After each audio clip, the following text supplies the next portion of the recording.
Hello everybody, it's Olga Pulyurlegchuk. I'm here tonight, it's just before Christmas, and I had a special message I wanted to tell everybody. We at 360 Alberta are having a great year. In spite of everything going on, we want to wish everybody a very Merry Christmas.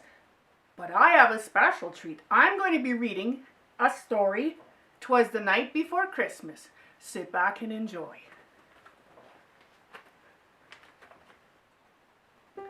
Twas the night before Christmas on the Pulyurlegchuk farm. Not a creature was stirring in the house or the barn. The cows were all in their shelters and pens. The chickens were nesting. The roosters, 9 hens. I was reading my new cookbook, Pierogies from Ukraine, and Nikki was reading The Producer for the Price of Grain. When out on the lawn there rose such a clatter, we sprang from our orange-flowered sofa to see what was the matter. Away to the window Nikki flew like a flash, tripped over my crocheting, and fell with a crash. Back up on 2 feet and cursing my name. We looked out the window, him still giving me all the blame. And what do my wandering eyes does appear? Our haystack was being eaten by a bunch of deer. But wait, we see another flash real quick.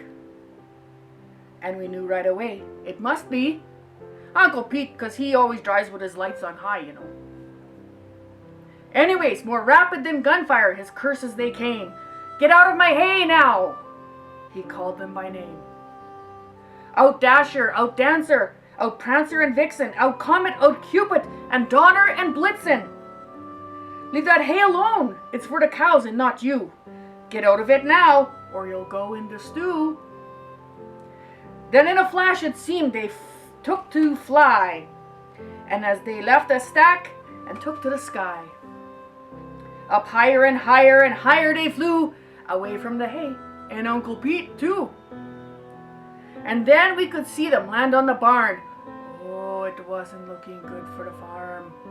Nikki looked at me and started turning around, and out of the barn in a haste, and rubber boots he was bound. He grabbed his coat and put his hat on his head.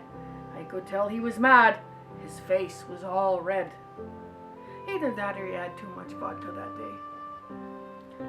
His eyes were bulging. He was trembling and glaring. His cheeks were flushed. His patience was wearing.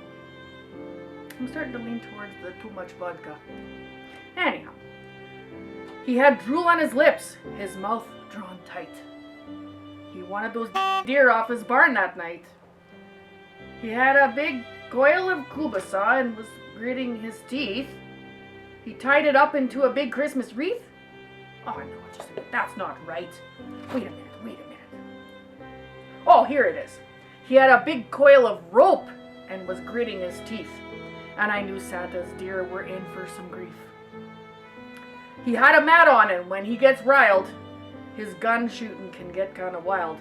That's why I stay in the house, you see. He ran for the barn and let out a whelp, and I laughed as I watched him in spite of myself. Then he turned and he winked at me as he moved ahead, and I sighed, for I might as well have just gone to bed. He spoke not a word, but went straight to his work as he swung his rope, each swing with a jerk. One by one he lassoed the deer, hoof by hoof, and slowly pulled each of them off the barn roof.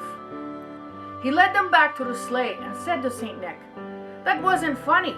Next time you get them down slick. I welcome you this Christmas, but please watch your herd. Stay out of the hay and off my barn. That's absurd. Don't you feed them?" And then, with that, St. Nick gave a nod and said, "All right, you have a deal, Nicky. Merry Christmas to you and Olga, and to both a good night." Merry Christmas from the Pulyurlegchuk farm.